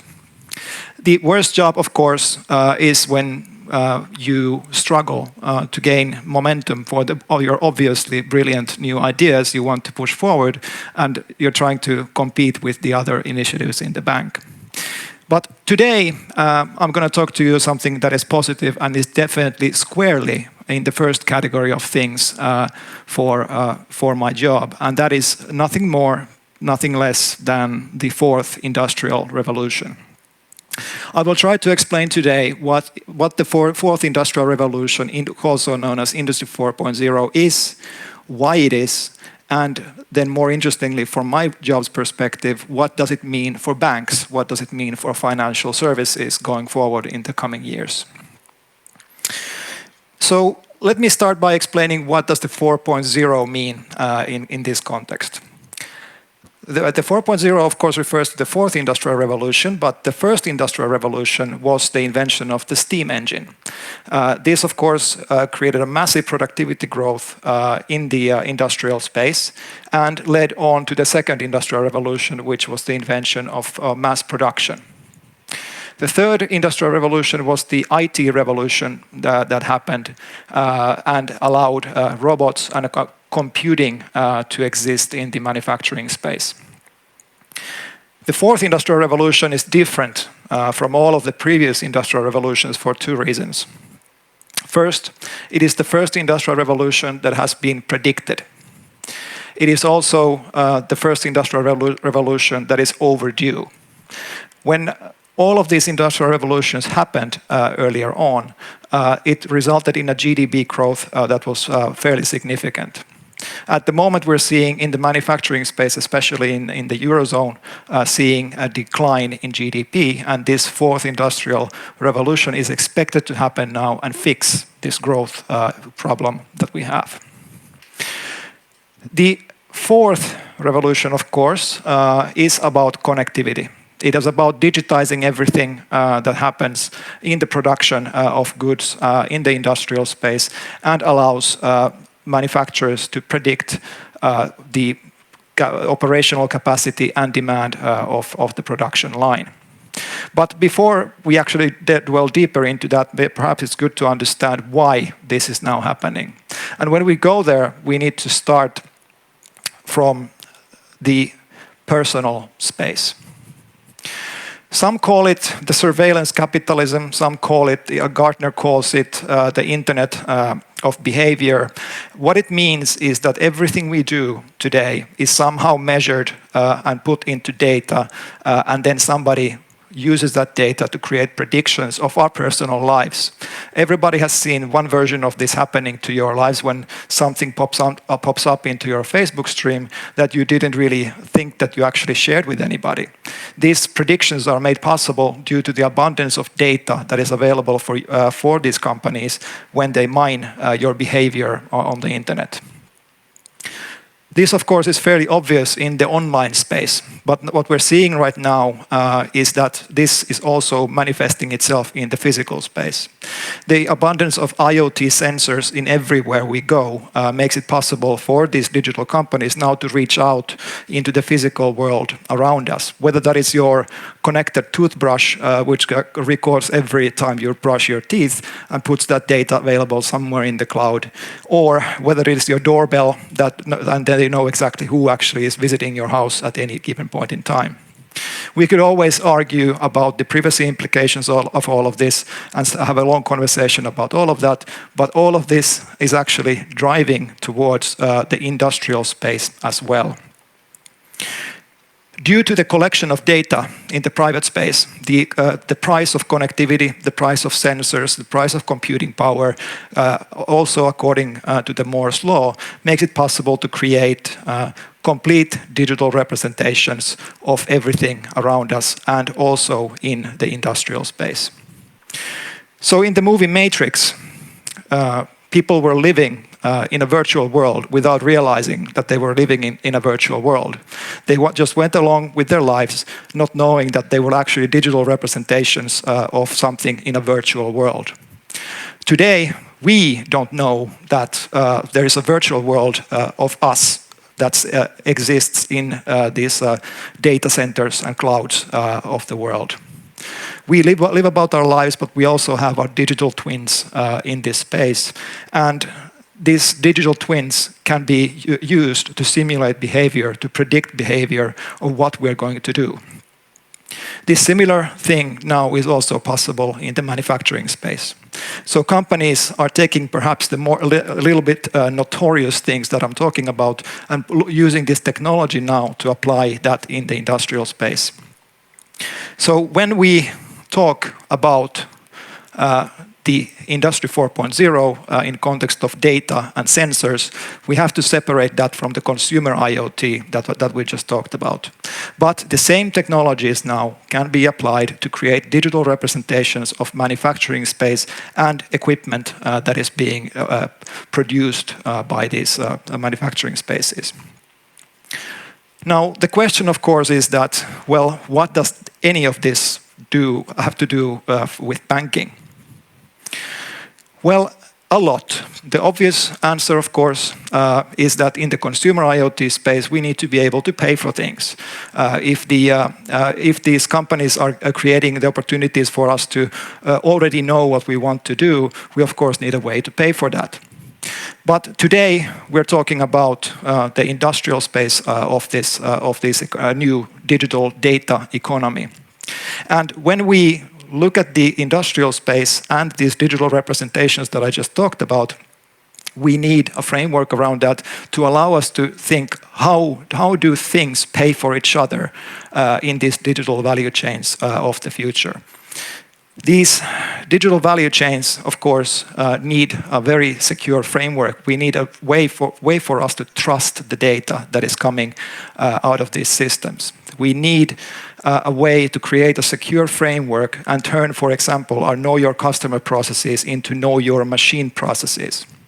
Even though it sounds a little bit like science fiction, in the future, intelligent machines need the capability to pay each other in these systems. And we as a bank need to understand what does that mean in terms of compliance, regulation, security, and of course, trust.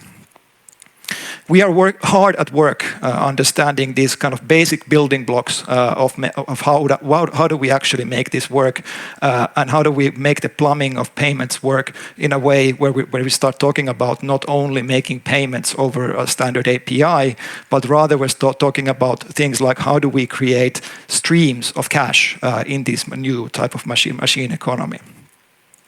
But of course, the question is why? Why would we need robots paying each other? Why would we need any of this to happen? And we have identified one major trend in this space, which is related to everything as a service or pay-as-you-go models. So as we have seen, we are moving from a buy and operate type of an economy now largely into a subscription-based economy, which is manifested by things like us having a Netflix subscription, us having a HBO subscription or Spotify, whatever you want. But the latest trend is that this is moving into the physical space as well. Already today, you can buy a vacuum cleaner in Sweden and then pay for the amount of carpet that the machine actually vacuums instead of paying a monthly fee, for example. Then in the industrial space, which is of course interesting for us today, the industrial equipment can equally be sold as a service. This actually is not a new thing. If you look at, for example, Rolls-Royce, who has created the power by the hour concept already in the 1960s, so moved away from selling airline engines for airlines as a capital investment and move that into a service. So the airlines are paying Rolls-Royce for the miles flown instead of the actual engine. Rolls-Royce bundles services, maintenance, and everything around it, and you just pay by the mile you go. As we heard Topi today say, the airline industry today and the airplanes create massive amount of data, and now we can move from these models into infinitely more accurate usage models that we can then map into payments and financing options. Interestingly enough, if you looked at Rolls-Royce movements now lately during the COVID crisis, you notice that their results dropped significantly and they named one of the reasons for the drop to be that their power by the hour concept is no longer producing revenues because the planes are not flying at the moment. That, if something, is a manifestation of how big this business model is for these companies. Now, bringing it all together, the role of the bank, like I promised. Once we create an economy where everything is pay as you go, and you have the customer, our customer, the manufacturing company producing goods, you have the manufacturing customer using those goods. You want to create a relationship where the customer's customer pays for the equipment as a service. Our role as a bank could be, for example, to provide a digital contracting framework that allows customers and their customers to create a trusted relationship that can be then measured using IoT data and then charged in real time as the asset is being used. There are a couple of key critical requirements for this digital contracting framework. One, of course, is that it needs to be operated by somebody who is trusted player in the ecosystem, like a bank, of course, because we are regulated.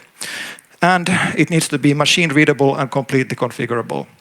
We cannot predict the types of relationships that are being created. We don't know what is the payment frequency, what are the IoT data streams that are being used. So we need a robust framework to make all of this happen.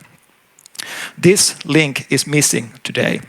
We want to be there in forefront of creating these new types of digital contracting relationships as a financial institution in the Nordics, and we are already working with a number of our customers to make this a reality. Now, I wouldn't be the head of emerging technologies if I wouldn't have some kind of a technology-related reference in the end of my presentation. And of course, I have to mention that digital contracting concept has been around for a while, especially in context of blockchain applications.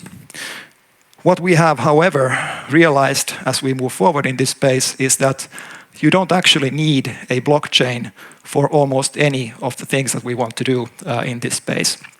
And I can safely say that today our solution is 100% organic, blockchain free. With that being said, I'm happy to conclude and move on to questions if you have any. Thank you. Thank you, Ville. I have a number of questions for you, and I would like to start with this one. What does this new data economy mean in terms of data privacy for us individuals? Wouldn't these new business models degrade our privacy? What do you think? Excellent question, and also the reason why we feel that us as banks are in the right position to actually make this happen. Because we are a regulated entity, we all, of course, comply to existing privacy laws, and we are, of course, bound by the bank privacy regulation as well. But moreover, we also subscribe to the My Data principles, where the users own their own data. They should be giving their informed consent of exchanging their data for different kinds of services, whether that is equipment or digital services. So we want to create a fair data ecosystem and be sure that we do that in accordance with law and regulation. So you could always have an argument whether the banks are the right people to do this, but I believe that there's no better option out there at the moment. Okay. So my next question that I've received is, if in the future everything becomes pay per use, who actually owns all these things that we use at our own convenience? Yeah, that's another good question. Depends on the size of the asset, I would say. If, for example, a company produces something fairly low cost, a few €100 or something like that, it's not a problem for these companies to finance them themselves. They are extracting the revenues by selling this equipment as a service. There are, however, situations where the volumes of this equipment, either in terms of amounts, but the aggregate amount of the value becomes too large for the balance sheet of these manufacturing companies. And in that case, of course, we might want to use intelligent financing solutions that allow these companies to move these assets away from their balance sheets. Now, then, in a traditional world, the bank would then provide some kind of a credit line or a loan against that asset. But in the digital world, when we have an actual digital representation of the contract and we know exactly how it is being used and how often the payments are coming in, how the cash flows are working with those assets, it allows, for example, banks and other financing institutions to de-risk these processes and make them more real-time as they are being deployed. So the short answer there is that it will be owned, whoever wants to own them and wants to have the low risk of financing this. In any case, it is an opportunity to add value to the ecosystem. Okay, great. Now, it's a little bit a question in line with what you've explained. So what is the most urgent action a Treasury department need to take to understand the impact of changed business models like the one that you were referring to? Yes, and this is key. When we talk to our customers, typically we talk to treasurers, we talk to the people in charge of the money.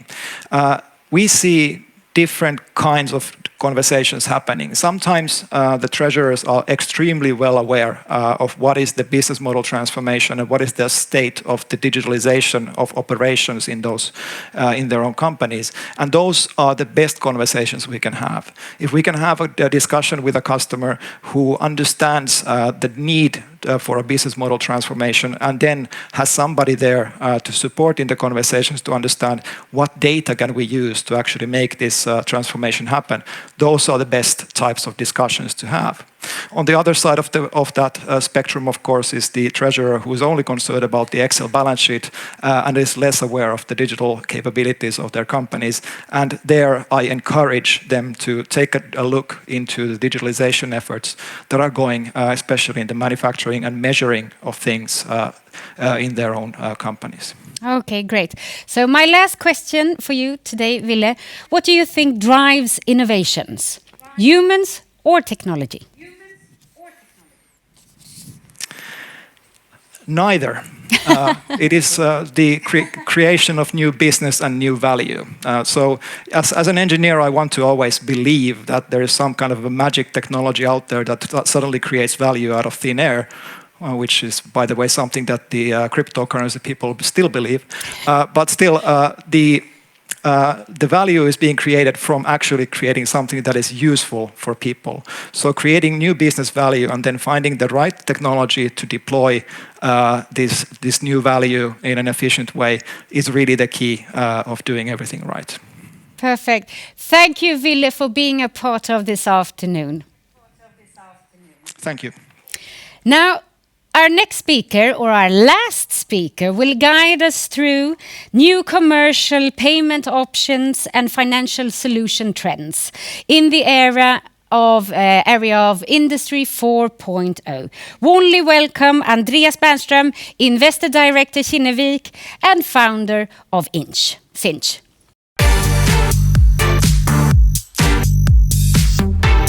It's a pleasure to be here. I'd like to thank Nordea for having us, and it's been inspiring and interesting to listen to the previous speakers. I realise you have been online now for 2.5 hours, and I've got the graveyard shift, so I hope that I managed to entertain and keep you engaged for the next 20 minutes. My name's Andreas Bernstrom. I am Investment Director at Kinnevik, which means that I'm responsible for investments within the Nordics. Prior to that, I spent 20 years as an entrepreneur and had the good fortune to be involved in a few standout successes, most notably as Chief Operating Officer at Trade Doubler in the early 2000s, which was the first performance-based marketing platform.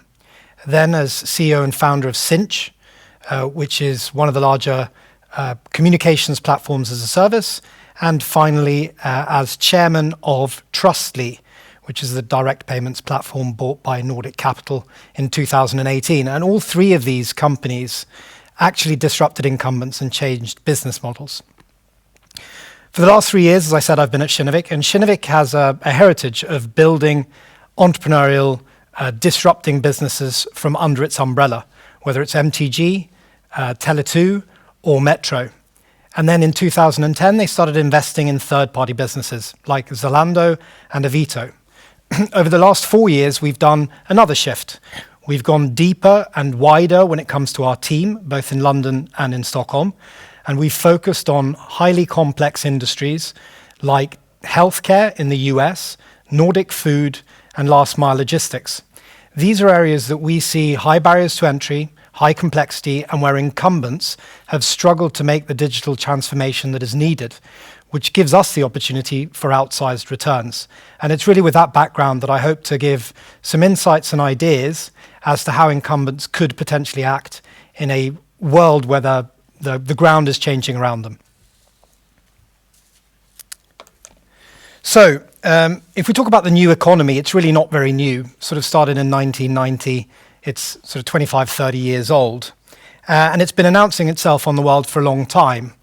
And what's interesting in that time period is that as it has disrupted industry after industry, the traditional businesses seem to be acting in a similar way as the ones that have gone past. You can kind of draw similarities to how traditional or incumbent businesses act to the 5 stages of grief. You have denial. There's no way this is going to happen to us, happen to others, but we're different. There is anger. How dare they? Surely this has got to be illegal.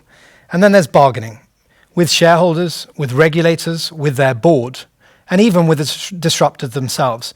But what you seldom see is these businesses fundamentally changing the strategies that they're working on. Global e-commerce as a percentage of the total was 16% at the end of 2019. And after COVID should be around 20%, which is a 50% increase in the last 3 years. When $1 out of every 5 is spent online, the fad has become mainstream, and the rest of the ecosystem needs to follow suit. In Sweden last year, e-commerce grew by about 20% when the rest of retail grew at around 3%. But it's actually in China that we're seeing the outsized effects.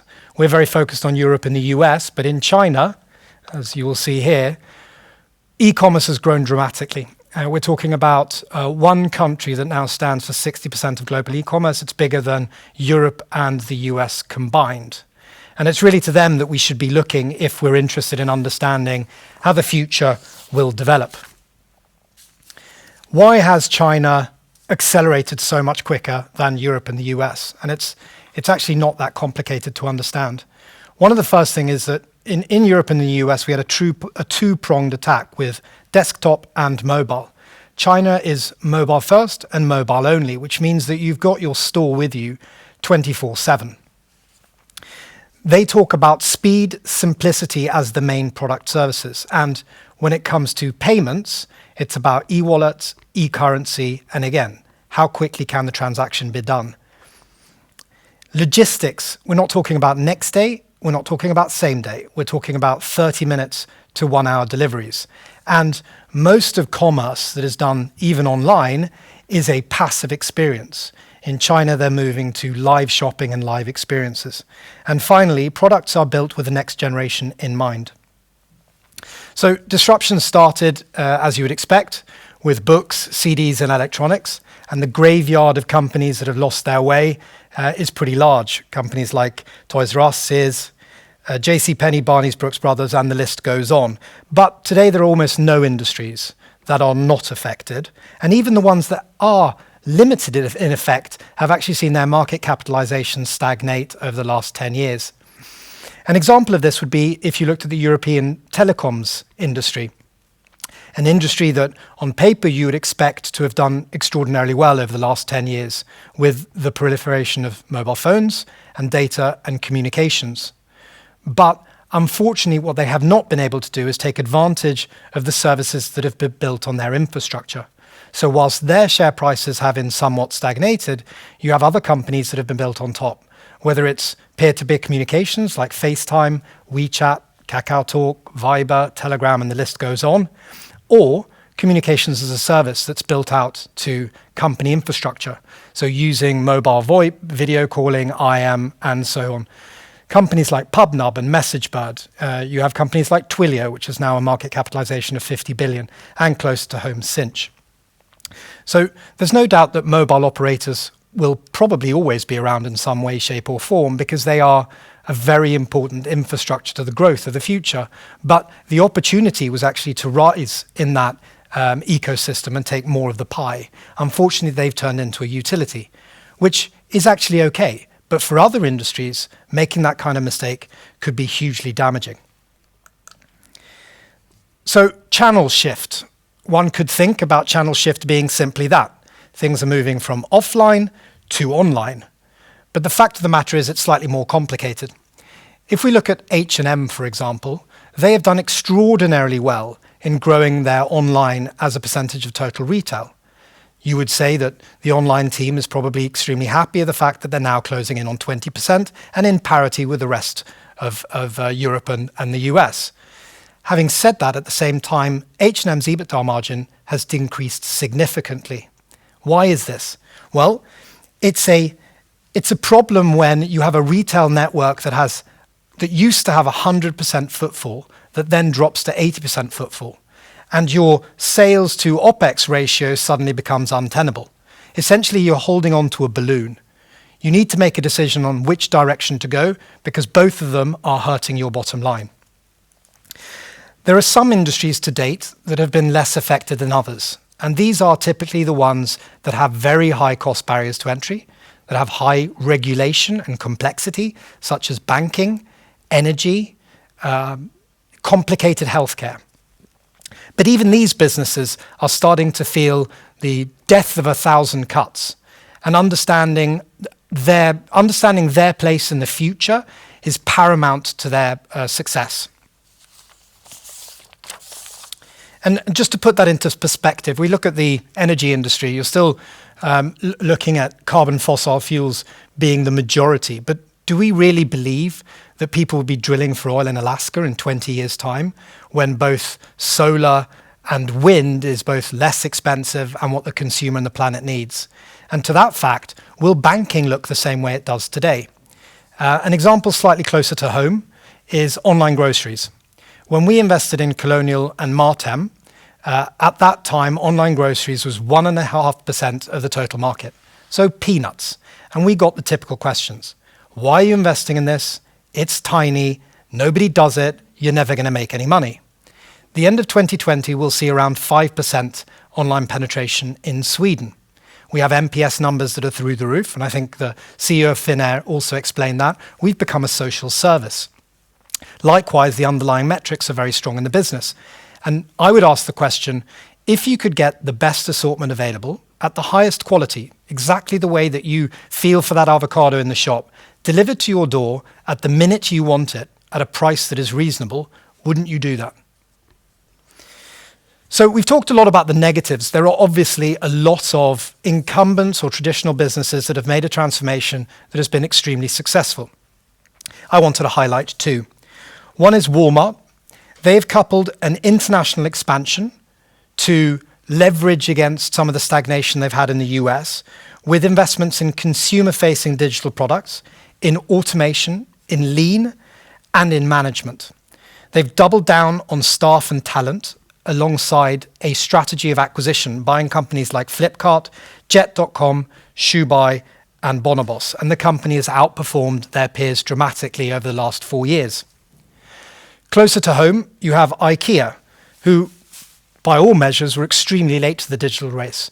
And the nice thing about that was that they really had the opportunity to be late. There was nobody who was really going to compete with IKEA. But when they did join in 2017, they did so at a ferocious pace, buying Flipkart, AI tool Geomagical, interior design company Livespace, and kitchen design, and opening up kitchen design stores in city centres. What were they actually doing? IKEA had been a passive delivery of a service, both the product but also customer service. And now they've taken a dramatic step closer to the consumer, understanding that that relationship and being able to create tailored offerings is the way forward. So what should incumbents do and what should they not do? I think one of the key areas is to understand that change is coming and that you're going to need to adapt. The next one is to understand how you want to play in that changing landscape. This is an opportunity. If you see it as something that is a challenge, the chances are you're going to slow it down or not want to get on board. The customer is more important today than it was 10 years ago, and in 10 years' time, it'll be more important than it was today. So listening to the consumer is important. Understanding where the tailwinds are going. What are the disruptors doing? There will be a lot of noise, but there will be some that step out of the limelight and actually create change. How can you get involved in that? Long-term sustainable companies focus on their staff and develop those staff because the right staff will make the transition. Acquiring companies along the way because you're probably not going to make this transition on your own. Act quickly. The later you do, the worse your bargaining position. And finally, this is not about digital. It's not all about the internet. It's about using technology and staff to get the edge that you need with an underlying strategy that delivers what your consumer is looking for. And what not to do.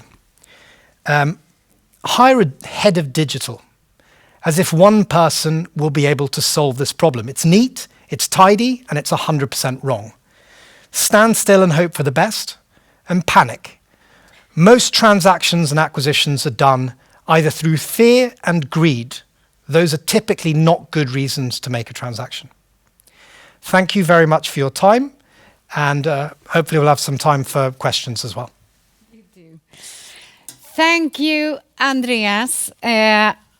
I managed to start by calling your company Sinch by a much tinier name. Inch. Inch. Yeah. I'm so sorry about that, but that's obviously what you get when you work the graveyard shift from a moderator. Yes. I'm so sorry. No worries. Yeah, good.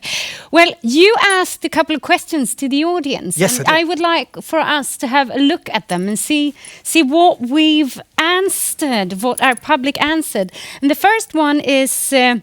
what percentage of e-commerce is on mobile versus desktop in 2020? Yeah, that's obviously, I don't know if we should move on. Here we go. Yeah, here we go. There you are. They got it right. They did. Well done. Yeah, that's amazing. Yeah. But we've got... I feel like Hans Rosling. You've explained good then. But we have it's an expert and an A panel that we have here together with us. And then you asked another question. By the year 2040, it's estimated that what percentage of all purchases will be through e-commerce?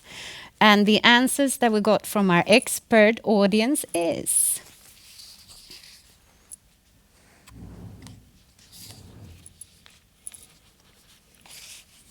Well, it'll come on. The suspense. Yes. Yeah, I know. There you go. And here they're wrong. Okay. So explain to us what's... Well, I mean, statistics are typically wrong, but the number is 95% by the estimates done. I think this is eMarketeer, or maybe it's NASDAQ, but 95% by 2050. Mm-hmm. There you go. So I've received a number of questions for you also from our audience. And the first one is, of course, why is Sweden behind other countries in Europe in terms of e-commerce penetration? Yeah, it's a good question because we've got some of the best internet speeds, we've got good schools, we have an underlying infrastructure that works very well. I think the answer is a number of different things. Firstly, that we were really early, 99, 2000. We went very, very all in, digital, and got burnt hard. And a lot of the incumbents did as well. So ICA and others, they put a lot of investments into this space. And then it didn't turn out well because we really didn't have mobile phones and the infrastructure that we needed. So it took them longer to re-engage. I think the second one is that this is a big and very sparsely populated country. So to be able to get efficiency in the model is difficult until you have high density. Okay. And I received a question from a person in the audience. How can a company fundamentally change to a digital-first strategy? What would you say? I'm not sure a company should change to a digital-first strategy. I think that the company needs to understand where it wants to play, who its customers are, and what those customers are looking for from that business. And if that means that digital needs to become a primary component of the strategy, then they need to ensure that that is intertwined in the strategy of the entire business with the right people, the right focus, the right attention and the right capital. And the next question is about COVID effects and how much has COVID affected the e-commerce growth in Sweden? Do you know? I don't know, but we have 5 e-commerce businesses in Sweden. I would assume that what you're seeing here is, and I mean, COVID is not over. We're seeing another peak at the moment. You're seeing sort of demand within e-commerce going up again. I know that the capital markets aren't showing that because of vaccines, but it's not over yet. But I would assume to date you've probably been accelerated forward between 18 and 24 months. Okay. And do you think that this COVID effect will last? The only comparison we have is SARS, which was around 6 months in Southeast Asia. And essentially what happened after SARS was that things went back to normal, albeit growing from a higher level. So our assumptions are that when this pandemic is hopefully over, you will go back to a baseline that is maybe 18 or 24 months higher, and you'll be growing at the same trajectory. There is somebody that wants to know that if we understand that this transition that needs to be done, this transformation, we need to create ecosystems and value-creating networks. What are your suggestions if to start up a network like that? How should the companies work? So a company to start a network to help them? Yes, to help them with innovations and the transformation towards a more digital. I think anything that is at arm's length is wrong. I think this needs to be a responsibility from board and management level.